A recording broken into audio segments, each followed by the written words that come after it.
Atenção porque vai começar a aula de ciências. E aí, pessoal, vamos para mais uma aula de ciências. Antes de a gente dar início à nossa aula de hoje, a gente vai corrigir as atividades passadas na aula anterior, na nossa aula 5. A primeira delas, o que é genética?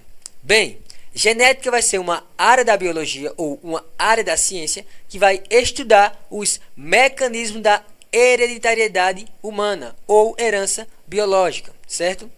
Segunda questão, a alternativa correta é a alternativa D. Na terceira questão, explique as células haploides e diploides. As células haploides, lembra que eu falei que usa um N só, possuem um conjunto de cromossomos. Assim, nos animais, são exemplos, as células sexuais dos gametas são haploides. Bem, as células diploides é aquelas que têm dois N, são aquelas que vão possuir também dois conjuntos de cromossomos. Exemplos é o caso do zigoto, que possui um conjunto de cromossomos que é vindo do pai e o outro que é vindo da mãe. Bem, a quarta questão, a alternativa correta seria a alternativa A. Quinta questão, o que é a herança genética? Resumindo tudo que foi falado na aula, a gente tomou uma solução básica para não prolongar e definiu que a herança genética é o processo pela qual um organismo ou célula adquire ou torna-se predisposto a adquirir características semelhantes à do organismo ou célula que a gerou, no caso do pai ou da mãe. Através de quê? De informações codificadas que são transmitidas através do nosso DNA para a nossa descendência, certo? Hoje, a gente vai falar sobre as contribuições de Mendel para a genética, ou seja, vai ser continuação da aula anterior, e também um pouco sobre a hereditariedade humana. Bem, quem foi Gregor Mendel? Os estudos do monge Gregor Mendel foram a base para explicar os mecanismos da hereditariedade. Ainda hoje, são reconhecidos como uma das maiores descobertas da biologia. Ele, inclusive, foi considerado o pai da genética, pois ele foi importantíssimo. Ele descobriu coisas importantes na genética que outros autores tentavam e não conseguiam explicar. Então, como é que ele conseguiu isso? Através de experimentos. Então, vamos ver alguns experimentos de Mendel. Para conduzir os seus experimentos, Mendel escolheu as ervilhas de cheiro, que tem por nome científico Pisum sativum. Essa planta é de fácil cultivo, realiza autofecundação, ou seja, ela se autofecunda, se autorreproduz. Possui também um curto ciclo reprodutivo, ou seja, é rápida a sua produtividade, e por ser rápido, vai apresentar muita produtividade. A metodologia dele consistiu em realizar cruzamentos entre diversas linhagens de ervilhas. E ele tinha umas linhagens de ervilhas consideradas puras. A planta era considerada pura quando, após 6 gerações, ou seja, quando se reproduzisse 6 vezes, ainda apresentava as mesmas características. Como assim? Tá lá, eu tenho uma ervilha, nasceu de lá de cor verde. A próxima geração dela vai ser verde também. A próxima, até a sexta, vai ter as mesmas características. Isso é considerado uma linhagem de puras, ou seja, uma ervilhas puras. Por quê? Porque a cada 6 gerações, repetindo, vai ter as mesmas características. A gente vai ter mais exemplos disso a seguir. Após ele encontrar essas linhagens puras, Mendel começou a realizar cruzamentos de polinização cruzada. Como funciona isso? Ou seja, ele retirava o pólen de uma planta com semente amarela e depositava ela sob o estigma de uma planta com sementes verdes. O que é que ele estava querendo fazer com isso? Ele estava querendo ver se muda, se aquilo parava de nascer só de uma cor, para ver se, tipo, em ervilhas amarelas nascessem ervilhas verdes, e em ervilhas verdes nascessem ervilhas amarelas. Ou seja, ele começou a cruzar para ver o que é que ele conseguia produzir. Bem, as características que ele observava eram essas: a cor da flor, a posição da flor no caule, a cor da semente, a textura da semente, a forma da vagem, a cor da vagem e a altura da planta. Todas essas características eram observadas para poder ele ver como é que funcionava o processo na autofecundação daquelas plantas, o que é que vai produzir para ele. Então, ao longo do tempo, ele foi realizando diversos tipos de cruzamento, com o objetivo de quê? De verificar como aquelas características eram herdadas ao longo das gerações. Com isso, ele estabeleceu as suas leis, que também ficaram conhecidas por genética mendeliana. Bem, ele teve suas leis. As leis de Mendel são um conjunto de fundamentos para explicar o mecanismo da transmissão hereditária durante as gerações. Ou seja, totalmente sobre a hereditariedade. A primeira lei de Mendel recebe esse nome também de lei da segregação de fatores, ou também moibidrismo. Ela possui o seguinte enunciado. Preste atenção. Cada caráter é determinado por um par de fatores, certo? Vão se separar na formação dos gametas, indo um fator do par para cada gameta, que é, portanto, puro. Ou seja, quando acontecer de separação de gametas, indo um fator de um lado, um fator para o outro em cada gameta, vai ser considerado puro, certo? Caráter puro. Essa lei, então, determina que cada característica é determinada por dois fatores, que vão se separar na formação de gametas. Mendel chegou a essa conclusão quando percebeu que linhagens diferentes, ou seja, com características diferentes e com diferentes atributos também escolhidos, sempre geram sementes puras e sem alteração ao longo das gerações. Ou seja, plantas e sementes amarelas sempre ia produzir também sementes, plantas e sementes amarelas, ou seja, 100% dos seus descendentes com sementes amarelas. Então, ele percebeu ali que dessa maneira, quando era considerada pura, sempre era uma cor só. Se a semente era amarela, seus produtos iam ser totalmente amarelos. Ia nascer sua descendência por 6 gerações sempre amarela, ou seja, uma descendência pura.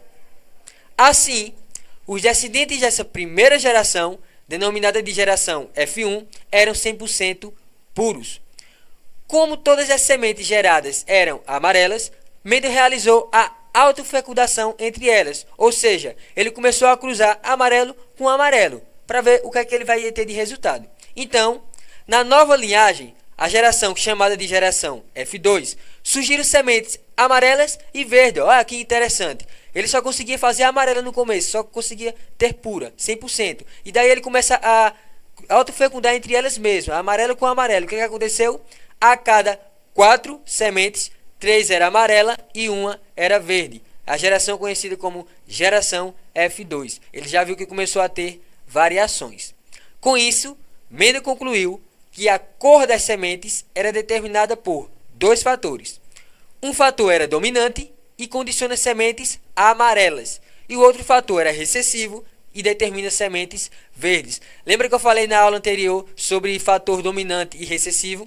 Fator dominante é aquele que domina, ou seja, que predomina a geração, ou seja, vai ter em sua maioria dessa forma. E recessivo é aquelas raras que aparecem na geração. Nesse exemplo aí, no caso, foi a semente verde. As sementes verdes são exemplos de recessivo, porque a cada 4 geração nasceu o quê? 3 sementes amarelas e 1 apenas verde. Então, amarela, dominante, verde, recessivo. Então, a primeira lei de Mendel se aplica para o estudo de uma única característica. Porém, Mendel ainda não estava satisfeito. Ele estava interessado em saber como ocorria a transmissão. Como é que acontecia essas duas ou mais características de forma simultânea. Daí, ele foi para a sua segunda lei. Bem, a segunda lei de Mendel também é chamada de segregação independente dos genes, ou também diibidrismo. Ela possui o seguinte enunciado. As diferenças de uma característica são herdadas independentemente das diferenças entre outras características. Vou repetir. As diferenças de uma característica são herdadas independentemente das diferenças em outras características, certo? Então, ó, nesse caso, ele realizou também cruzamento de plantas, só que com o quê? Com características diferentes. Ele cruzou plantas com sementes amarelas e lisas com plantas de sementes verdes e rugosas, ou seja, totalmente contrárias uma da outra, como está aí na imagem abaixo, certo? E o que é que ele esperou? Ele esperava já que a geração F1 seria 100%, né, como a gente já sabe, de sementes amarelas, aquelas o quê? Puras. E pois essas características apresentavam o quê? O caráter dominante, que vai predominar na geração. Por isso, ele fez o cruzamento dessa geração, pois ele imaginava, visto dos seus experimentos passados, que iriam surgir sementes verdes e rugosas. E ele estava certo. O que aconteceu? Os genótipos e os fenótipos, lembra que eu falei também disso na aula passada, foram cruzados e formou da seguinte maneira. Ele determinou que o Vzão seria o quê? Dominante de cor amarela. Aqui teria mais predominância diante dos cruzamentos. Rzão, que também é dominante, só que vai ser o quê? Dominante para a forma lisa, ou seja, vai determinar a característica se vai ser lisa ou se vai ser rugosa, enquanto o V vai definir se é amarela ou se é verde. Então, ó, Vzinho vai ser a forma recessiva, ou seja, cor verde. E Rzinho, a forma recessiva, que vai ser a forma rugosa.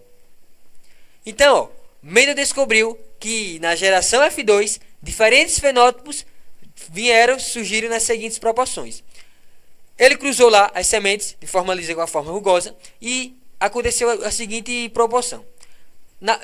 Foi produzida 9 amarelas e lisas, olha o detalhe, 9 amarelas e lisas, 3 amarelas e rugosas, 3 verdes e lisas e 1 apenas verde e rugosa. Ou seja, ele conseguiu que gerasse todas as 4 características, porém predominou a cor amarela, no caso das cores, e predominou a forma lisa, no caso da característica da semente, certo? Então, o que é que ele conseguiu contribuir?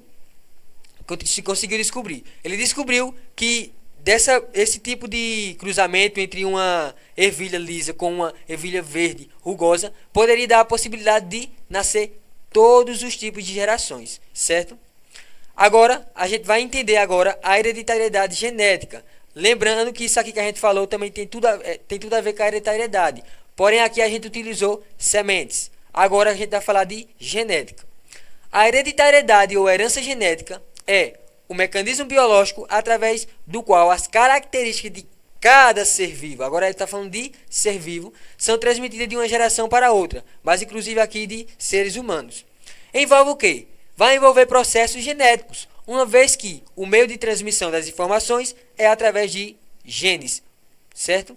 Então, a genética vai ser a área científica, como eu falei na aula anterior, que vai estudar os fenômenos biológicos, principalmente os que vão ser relacionados com a herança biológica, ou seja, a forma como os filhos transmitem e recebem características dos seus pais e como é que os seus pais transmitem essas características para seus filhos.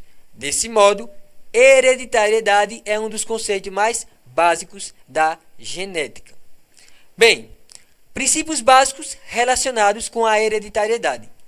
Os filhos eles herdam, de fato, as informações genéticas contidas do seu pai, que vai ser lá entregues nos genes, a partir disso vão desenvolver suas características.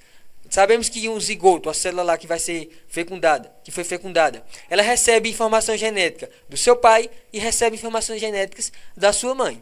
Então, os genes são transmitidos através dos gametas, o espermatozoide, o óvulo, e isso acontece de uma geração para outra. É um ciclo. Os gametas, já que são o espermatozoide e o óvulo, contêm toda a informação genética da espécie a qual pertence. Por isso, vão receber essas características. Cada ser vivo contém pares de genes, originados do quê? Do zigoto. Quando o gameta feminino, lá o óvulo, é fecundado pelo gameta masculino, espermatozoide, cada gene oriundo de um dos progenitores, mãe e pai, vai ser denominado alelo. Os genes alelos não se misturam nos descendentes, formam o quê? Pares, e se separam durante a formação de gameta, que é chamado de gametogênese. O que é gametogênese? É onde acontece a separação e a formação dos gametas. Essa foi a nossa aula de hoje. Espero ter contribuído para o aprendizado de vocês e até uma próxima aula.